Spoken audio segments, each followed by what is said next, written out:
Hello तो भाइयों, कैसे हैं आप सभी। होपफुली बहुत अच्छे होंगे। जैसे कि आपको पता है, अभी रिसेंटली मैं करके आया हूँ केदारनाथ की ट्रिप। तो मैंने सोचा एक जो भी अपने एक्सपेंस वगैरह जो भी लगे थे उसके बारे में कुछ आप लोगों को इन्फॉर्मेशन दे दूँ, क्योंकि जो भी भाई लोग केदारनाथ जा रहे हैं तो उनको ये इन्फॉर्मेशन होना बहुत ज़्यादा ज़रूरी है। इससे रिलेटेड मुझे क्या क्या चीज़ की इश्यू लगी, क्या क्या नहीं लगा, उसके बारे में भी अपन एक छोटा सा वीडियो बना लेते हैं। तो अभी मेरी ड्यूटी हो गई कंप्लीट और आज इवनिंग ड्यूटी थी। आज तारीख है 30 मई 2026। तो मैं एक वीडियो शूट कर रहा हूँ। इसका सारा एक्सपेंस वगैरह हमारे जो लगा था वो हमने कैलकुलेट कर लिया है। मैं आपको बता दूँ, हम लेके गए थे दो गाड़ी। एक थी थार, एक थी ब्रेजा, और लगभग दोनों गाड़ियों में हम टोटल पर्सन थे 7। और हमारे 7 के अप्रोक्स जो पेमेंट लगा है वो लगा है 1 लाख के अप्रोक्स। तो हाँ भाइयों, चौंकना मत। 1 लाख रुपए लगे, जिसमें से हम केवल ऋषिकेश और ऋषिकेश से केदारनाथ जाके आए। और जो हमारी ट्रिप स्टार्ट हुई थी वो हुई थी चंडीगढ़ से। चंडीगढ़ टू केदारनाथ की ट्रिप थी, जिसके अंदर हमने ऋषिकेश वगैरह और बीच में भी स्टे किया, आराम से खाते पीते एंजॉय करते गए थे। तो जिसके अंदर हमारे टोटल एक्सपेंस 1 लाख के अप्रोक्स लगा है। तो वो मैं बता देता हूँ कैसे कैसे लगा है। तो सबसे पहले मैंने छोटी छोटी चीज़ें कुछ लिख रखी है, जिसके बारे में मैं आपको बता देता हूँ।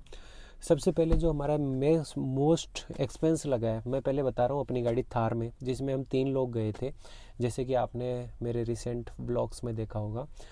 तो जो मोस्ट हमने लगा है वो रहने का लगा है, और दूसरा फ्यूल का लगा है। तो जो अपनी गाड़ी ने फ्यूल लगभग हम 900 से 950 किलोमीटर्स चंडीगढ़ से अप डाउन हो गया था। तो जिसके अंदर अपना जो एक्सपेंस रहा था, गाड़ी का तेल रहा था 9 से 10 हज़ार रुपये के अप्रोक्स। इसने डीजल फ्यूल कंजम किया। और जो अपनी ब्रेजा गाड़ी थी वो थी पेट्रोल में, तो उसका लगभग जो तेल का एक्सपेंस आया था वो 12 हज़ार रुपये के आसपास आया था। क्योंकि वो एक दिन मसूरी भी जाके आए थे, हमसे एक्स्ट्रा गए थे। तो और थोड़ा बहुत गाड़ी, आपको पता है पेट्रोल की गाड़ियाँ जैसे आप लोगों को पता होगा, तो वो थोड़ा सा फ्यूल कंजप्शन ज़्यादा रहता है, उनका एवरेज कम आता है। और पहाड़ी भी ज़्यादा थी, तो वहाँ पे चढ़ाई में थोड़ा एवरेज कम दे रही थी।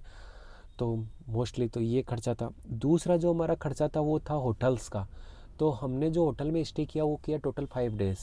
और पर डे का अप्रोक्स आप मान के चलो 3 से 4 हज़ार रुपये। जो हम थार लेके गए थे 3 लोग, उनका तीन स्टार्टिंग के जो डेज थे उसके अंदर 3000 का हमने 4 रूम लिए थे। और जो लास्ट वाला रूम था वो लिया था हमने 6000 का ऋषिकेश के अंदर, जब हम आए थे वापस। तो जो मैं आपको बता दूं, जो स्टार्टिंग के हम 4 दिन लिए थे 3000 से, तो वो तो अप्रोक्स हो गए थे 12 हज़ार रुपये। और लास्ट में 6000 का लिया था, तो वो तो टोटल मिला के हो गए 18 हज़ार रुपये। और सेम ही उनके भी लगभग 20 हज़ार के आसपास, अपनी ब्रेजा वाले 4 भाई गए थे, उनके भी 20 हज़ार रुपये पड़े थे। फिर हमारे जो मोस्ट एक्सपेंस हुआ था वो हुआ था खच्चर का। बेसिकली हम खच्चर को कोई प्रमोट नहीं करते, चलो सब ठीक है। लेकिन हमें जाना पड़ गया। जैसे आपको पता है कि वहाँ पे गौरी कुंड तक जाने के लिए टैक्सी मिलती है, लेकिन हमारे को वो टैक्सी नहीं मिली। तो सोनप्रयाग से हम जब गौरी कुंड गए तो हमें वो 4 किलोमीटर का ट्रैक पैदल करना पड़ा, क्योंकि वहाँ की टैक्सियाँ फुल थी। इस चक्कर में हमें वो वहाँ से जो हमारा मेहनत, मतलब जो हमारा हिम्मत थी, वो हमारी वो डिक्लाइन हो गई। क्योंकि वहाँ पे इतनी ज़्यादा गर्मी थी, इतनी ज़्यादा गर्मी थी जिसकी कोई हद नहीं है। जिसकी वजह से हमें पैदल चलना पड़ा, और 4-5 किलोमीटर में इतनी गर्मी, इतनी पब्लिक, इतनी भीड़ होने की वजह से हम हो गए थे, बिल्कुल थक गए थे। इसकी वजह से हमने लिए थे 7 खच्चर।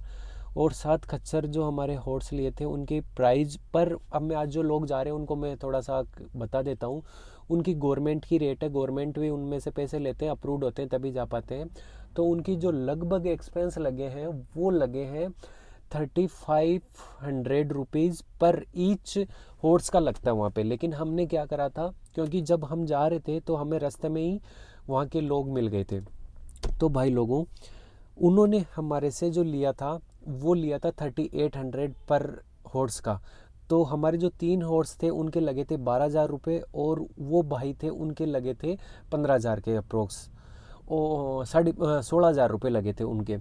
प्लस फिर हम वहाँ से क्या करके गए थे कि हम ऊपर गए, तो जो रास्ते के अंदर बेचारे जो खच्चर वगैरह चला रहे थे, हमने उनको खाना वाना भी खिलाया, सब कुछ करा। तो लगभग 1 से 2 हज़ार रुपये उसमें लग गए, क्योंकि वहाँ पे बहुत ज़्यादा एक्सपेंसिव है हर चीज़। इतनी भी ज़्यादा नहीं है, पर ओके ओके है। पर हमने जो हमारे साथ गए थे, हमने दोनों को 7 लोग गए थे, क्योंकि 7 खच्चर थे, पर खच्चर के साथ एक चलता है, तो उनको भी 2-1 हज़ार रुपये का हमने खिला पिला दिया था। फिर जो हमारे होटल्स का मैंने बता दिया, फ्यूल का बता दिया, खच्चर का बता दिया, बाकी जो हमारे एक्सपेंस लगा था वो लगभग आप मान के चलो 20,000 रुपये के अप्रोक्स ऊपर लगा था, जिसमें से हमारा खाना था मैक्सिमम, मतलब कहाँ कुछ खा लिया, मतलब हम 7 जने थे तो दिन में आप मान के चलो लगभग हम पर मतलब 3500 रुपयों का लंच वगैरह हो जाता था अप्रोक्स। तो 3500 रुपये का लगभग हम ज़्यादा एक बार लंच कर लेते थे, मतलब डिनर कर लेते थे और सुबह ब्रेकफास्ट वगैरह ऐसे ही कर रहे थे। तो 5 दिन हमने 3500 के हिसाब से हमने 7 जनों का अगर कैलकुलेट करें तो लगभग 21-22-23 हज़ार रुपये के 24-25 हज़ार रुपये ये लगे थे।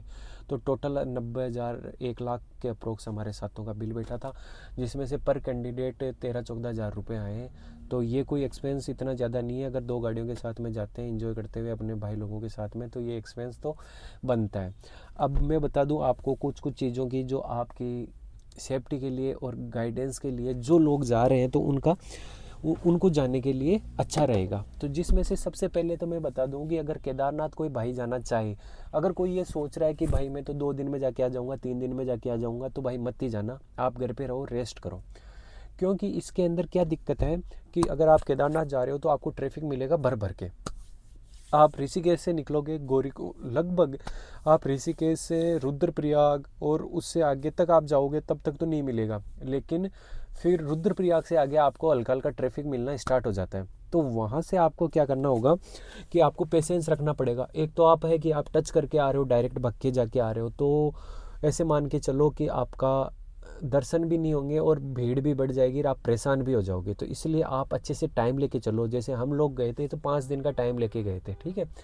5 दिन का हम टाइम लेके गए थे, तो उसके अंदर हमारे पूरे 5 दिन लग गए थे केदारनाथ जी के दर्शन करने में। जिसमें से अब तो आप सबसे पहले अच्छे से आप अपना टाइम लेके जाइए। दूसरा मैं आपको बता देता हूँ कि जो आप एक्सपेंस है, जो पैसे वगैरह है, तो आप मैक्सिमम पैसे कैश लेके जाइए, क्योंकि आप रुद्रप्रयाग तक आपके पैसे या कैश जो भी ऑनलाइन चलेगा, उसके बाद में कहीं नेटवर्क नहीं आएंगे, नेटवर्क आएंगे तो कहीं लेंगे नहीं, वहाँ पे ऊपर लेते नहीं है। अगर गौरीकुंड से ऊपर अगर अपन जाते हैं तो वहाँ पे अपन से पैसे नहीं लेते, तो वो भी चीज़ आपको ध्यान में रखनी है, ठीक है।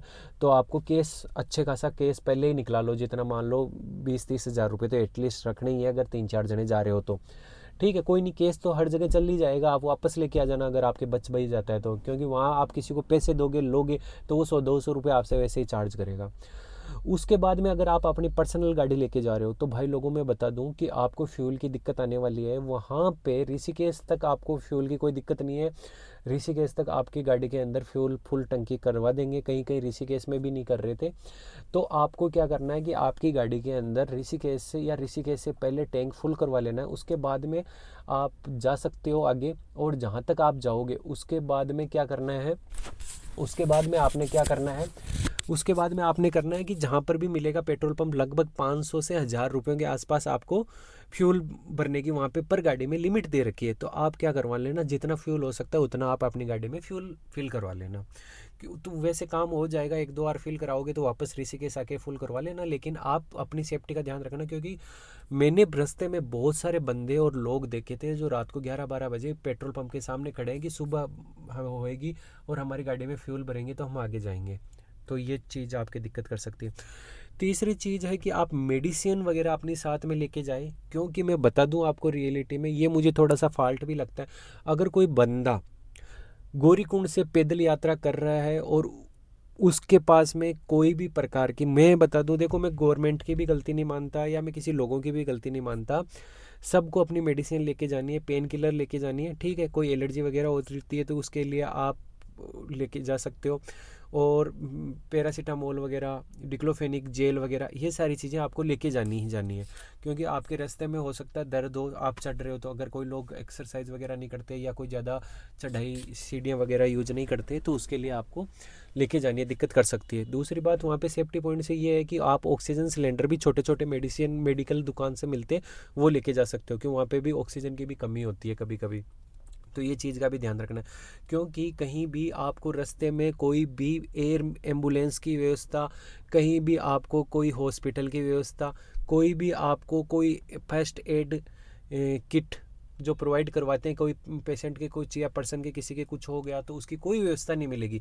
तो आपको उसके लिए प्रिपेयर रहना है, ये चीज़ आप ध्यान रखना। अगर ओल्ड एज लोग जा रहे हैं तो भाई वो तो खासकर ध्यान रखना ही रखना है। जो लोग 50 से नीचे हैं तो वो अपना ध्यान रख सकते हैं। तो प्लीज़ आप उस चीज़ की मेडिसिन वगैरह साथ में लेके ही चले। कोई आपकी वहाँ पे हेल्प नहीं करेगा कि हो गया ऐसे वैसे, अगर करेगा तो अच्छी बात है। बट देखो, हमें तो कुछ ऐसी व्यवस्था मिली नहीं कि गवर्नमेंट ने ऐसे लगा रखा हो एयर एम्बुलेंस के लिए, रास्ते के अंदर कैंप लगे हुए हो, कोई बीमार हो रहा कुछ हो रहा हो तो उसकी हेल्प करने के लिए लगे हो, कोई नहीं है। ना डॉक्टर्स है, नर्सिंग ऑफिसर्स है, हेल्थ केयर वर्कर्स है, कोई भी हमारे को तो इतने कुछ मिले नहीं। तीसरा टाइमिंग, तो मैं बता दूं, अगर आप खुद की गाड़ी लेके जा रहे हो तो आपको टाइमिंग का ध्यान ये रखना है कि ऋषिकेश से लेके आप गौरीकुंड तक जा रहे हो तो नाइट का सफ़र तय करना गाड़ी में, क्योंकि रोडें ओके रिपोर्ट है, कोई चक्कर नहीं है, रोड कंडीशन ओके है। लेकिन बीच बीच में लैंड स्लाइडिंग होती है, क्योंकि अभी स्टार्ट हो गई बारिश वहाँ पे। तो जो भी लोग जा रहे हैं अपना वेदर चेक करके जाए, ठीक है। दूसरी चीज़, अभी मैंने सुना है कि आज 23 मई को आपको पता है कि वहाँ पे स्नोफॉल भी हो रही है, ठीक है। तो वहाँ पे भी आपको थोड़ी सी दिक्कत आ सकती है। तो इस चक्कर में आप क्या करें, पहले वेदर कंडीशन चेक करना और नाइट में ड्राइव करना, आपको कोई ट्रैफिक नहीं मिलेगा, अदरवाइज आपको बहुत अच्छा खासा ट्रैफिक मिलने वाला है, ठीक है भाइयों। उसके बाद में मैं बात बता दूं कि रोड कंडीशन ओके रिपोर्ट है, आपको प्रॉब्लम नहीं आएगी, लेकिन लैंड स्लाइडिंग हो सकती है, इसलिए भी आपको टाइम लग सकता है। फिर मैं आपको बता दूं कि वेदर ख़राब होता है, जैसे आपको पता है, तो आपको क्या जैकेट वगैरह, कपड़े वगैरह अच्छे, मतलब कपड़े लेके जाने। तो आपको वहाँ पे कपड़े अच्छे वाले ऊन के कपड़े लेके जाने, लेकिन ऐसा नहीं कि आप बहुत ज़्यादा वेट कर लो, फिर आप चढ़ाई कर रहे हो, ट्रैकिंग कर रहे हो और आप बहुत ज़्यादा परेशान हो गए।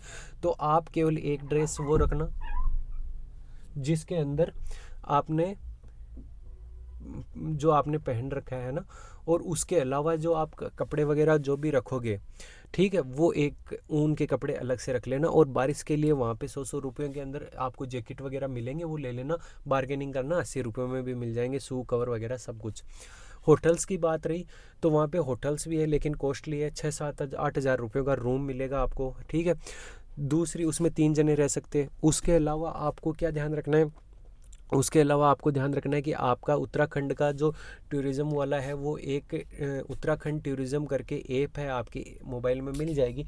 तो आप उसके अंदर जाके और एप्लीकेशन से अपना रजिस्ट्रेशन करवा सकते हैं। अब ज़रूरी नहीं है आप कब जा रहे हो, कब का रजिस्ट्रेशन हो रहा है, नहीं, आप फ्यूचर का करवा के कल जा सकते हो। हमें तो कोई ऐसा इशू हुआ नहीं, ठीक है। गाड़ी लेके जा रहे हो, सारे डॉक्यूमेंट्स लेके जाना। कोई भी भाई अगर केदारनाथ जा रहे हो तो प्लीज़ आपसे रिक्वेस्ट है, पार्टी करते हुए, दारू पीते हुए, एंजॉय करते हुए मत जाना, क्योंकि बहुत ज़्यादा लोग जा रहे थे। तो हम तो यही रिक्वेस्ट करते हैं कि धार्मिक प्लेस पे जा रहे हो तो आप पार्टी का ना सोच के एक अच्छे भगवान के दर्शन के लिए जाना। फिर आप दर्शन करने जा रहे हो तो आप ये चीज़ ध्यान रखना कि पेशेंस रखना, 6 से 8 घंटे आपको जाके दर्शन में लग सकते हैं। जैसे कि हमारा थे, हम 7 जने थे, जिसमें से 3 जनों ने तो वीआईपी दर्शन कर लिए थे, हमारे हो गए थे। और जो 4 जने थे उन लोगों का थोड़ा सा दिक्कत ये हो गई थी कि उनको लाइन में लगना पड़ा था, क्योंकि हमारे 7 जनों का एक साथ हो नहीं पा रहा था। और उनका लगभग हमारे मान के चलो 6 से 8 घंटे लगे थे। और वेदर बार बार आपको पता है ख़राब होता है, तो एक वहाँ पे जैकेट भी ले लेना, यूज एंड थ्रो का होता है कि आप एक बार यूज़ करा और फेंक सकते हो, ठीक है। और अगर आप वापस नीचे आते हो, चलते हो, तो आप ये सोचो आसान चीज़ें, तो वो भी भाई साहब आसान वाली बात नहीं है। रास्ते में खच्चर भीड़, इतना रस मिलेगा ना आपको, आपको पता चल जाएगा कि केदार बाबा से मिलना इतना आसान नहीं है, क्योंकि वहाँ पे बहुत ज़्यादा भीड़ होने वाली है। तो कभी खच्चर ही खच्चर चल रहे हैं, आपके धक्के मार रहे हैं, पिट्ठू चल रहा है, पालकी चल रही है, तो आप इतने इरिटेट हो जाओगे। लेकिन जहाँ ऊपर जाके आप नज़ारा पूछोगे ना, तो 10 आउट ऑफ 11 है भाई मेरी तरफ से। तो आप जाना, लाइफ में एक बार जाना बहुत ज़रूरी है। जो मेरे साथ गए थे सबको मज़ा आया था, सबको जो रास्ते की थकावट है वो सारी कंप्लीट दूर हो गई थी, बहुत मज़ा आया था। आप लोगों को भी जाना चाहिए। और भाइयों, अगर कोई भाई के बाद में, इसके बाद में भी कोई क्वेश्चन रह गए हो तो भाई आप कमेंट बॉक्स में मेरे से पूछ सकते हैं। तो भाइयों, आज के लिए बस इतना ही। Good night, bye, take care, love you too all. और चैनल को सब्सक्राइब करके ज़रूर जाना भाइयों। केदार बाबा के मैं जब भी गया तो पहले मेरे 100 से कम थे, और आप भाई लोगों की फैमिली की वजह से आज 150 के करीब पहुंचने वाले हैं। और होने वाला है टाइम कि कुछ दिनों बाद में अपन ऐसे ही बोलें कि 1000 हो गए, फिर बोलेंगे 1 लाख हो गए, फिर बोलेंगे 10 लाख हो गए। तो ठीक है, हल्के हल्के अपने भी सपने हैं भाई लोगों, तो सपोर्ट बनाए रखें। Thank you, good night, bye, love you to.